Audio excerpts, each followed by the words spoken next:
देश में लोकसभा चुनाव चल रहे हैं। 7 चरणों में ये चुनाव होने हैं, जिसमें से 19 अप्रैल को पहले चरण के और 26 अप्रैल को दूसरे चरण के चुनाव संपन्न हो चुके हैं। अब सभी पार्टियों की नजर तीसरे चरण के चुनाव पर है, जो कि 7 मई को होने जा रहे हैं। इस बीच पक्ष विपक्ष के तमाम नेता अपनी अपनी पार्टी के प्रचार प्रसार में जुटे हुए हैं। कोई नेता जनसभा कर रहा है तो कोई चुनावी रैलियों में व्यस्त है। इसी कड़ी में केंद्रीय मंत्री और मुंबई उत्तर लोकसभा सीट से भाजपा उम्मीदवार पीयूष गोयल अपनी मॉर्निंग वॉक के दौरान लोगों के बीच पहुंच गए और उनसे मुलाकात की। इस दौरान पार्क में उनके समर्थकों का जमावड़ा लग गया। यही नहीं, लोगों ने उनसे मुलाकात कर उनके साथ फोटो भी खिंचवाई। वहीं इस दौरान पीयूष गोयल ने कहा कि मैं मुंबईकर हूं, मुंबईकर रहूंगा। साथ ही उन्होंने कहा कि प्रधानमंत्री नरेंद्र मोदी के नेतृत्व और उनके काम के लिए बहुत आशीर्वाद मिल रहा है। मुंबई के लोग आनंद ले रहे हैं और आखिरकार मुंबई में विश्व स्तरीय इंफ्रास्ट्रक्चर आना शुरू हो गया है। साथ ही उन्होंने कहा कि प्रधानमंत्री बनाम कोई है ही नहीं।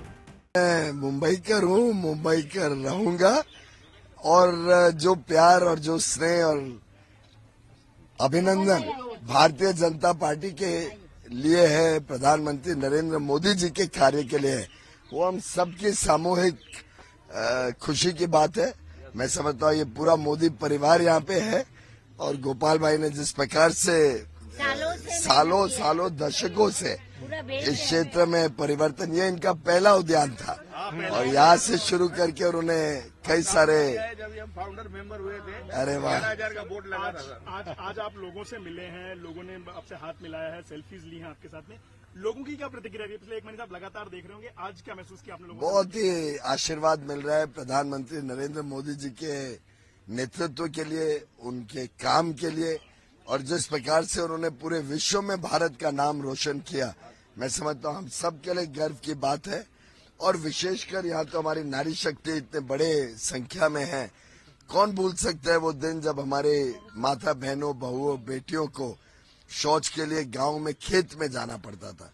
कौन भूल सकता है वो दिन जब देश की आधी जनसंख्या के पास एलपीजी गैस कनेक्शन नहीं था।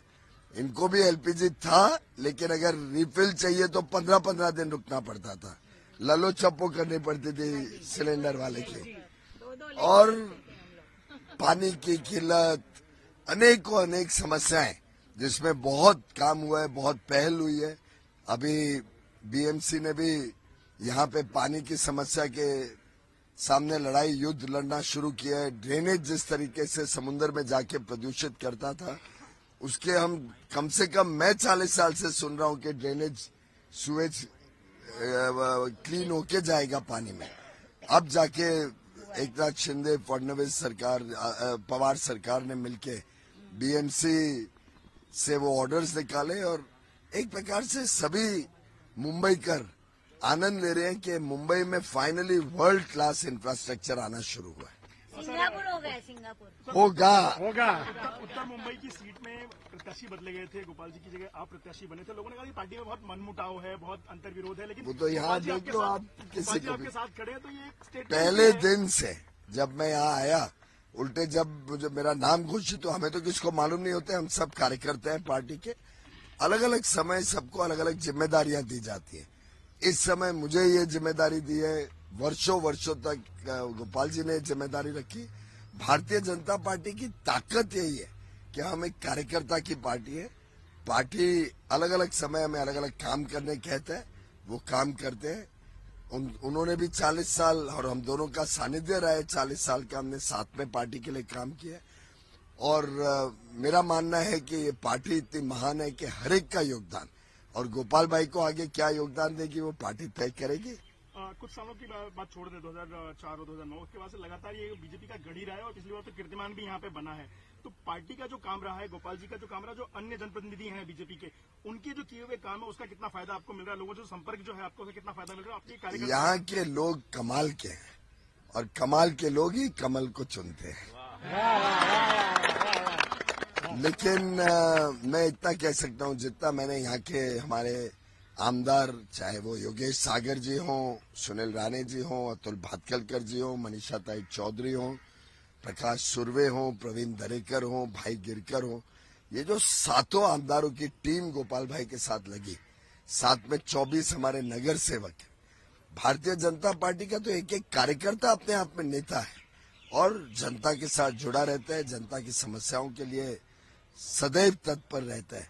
और यही ताकत, सामूहिक शक्ति जो भाजपा की देश भर में है, वही विश्व की सबसे बड़ी पार्टी भी बनाती है, विश्व में प्रधानमंत्री नरेंद्र मोदी जी को एक विश्व नेता भी बनाती है।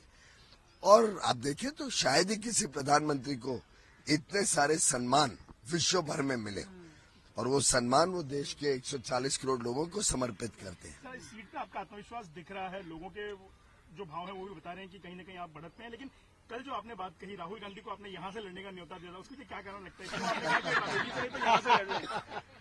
मेरे ख्याल से देश में 543 सीटों पे उम्मीदवार उम्मीद करते होंगे कि राहुल गांधी जी आके लड़े, जिससे उनका मार्ग और सरल हो जाए और जीतने की संभावना हमारी और सुधर जाए।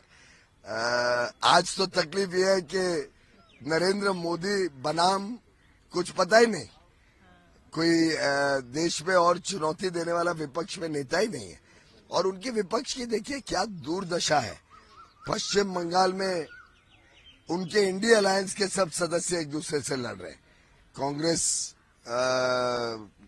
अलग प्रकार से अलग लड़ रही है, टीएमसी अलग लड़ रही है। क्या इंडिया अलायंस है? वहां पे सीपीएम, सीपीआई और कांग्रेस साथ में लड़ रहे हैं। केरल में बयान देखिए, पिनरई विजयन चीफ मिनिस्टर ने ऐसा पर्दाफाश किया राहुल गांधी और कांग्रेस का कि वायनाड से भी अब वो हार के जाने वाले। तो मुझे लगता है इतना स्पष्ट हो गया है कि इंडिया अलायंस तो सिर्फ एक हवा है, छोटा मोटा सीट एडजस्टमेंट कुछ राज्यों में कर पाए हैं। आम आदमी पार्टी और कांग्रेस पंजाब में एक दूसरे की रोज आलोचना कर रहे हैं, इतनी बुरी तरीके से लड़ रहे हैं। आधी कांग्रेस पार्टी साफ हो गई है और कहते हैं कि हम इंडिया अलायंस है। ये सब भ्रष्टाचारी, हम बिना लड़े ही जीत गए। ये इंडिया अलायंस एक भ्रष्टाचारी लोगों का छोटा मोटा सीट एडजस्टमेंट वाला गठबंधन बन के रह गया।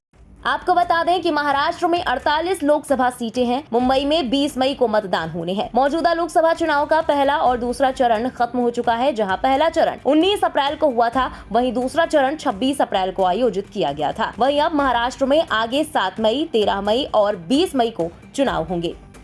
ब्यूरो रिपोर्ट, इंडिया पब्लिक खबर।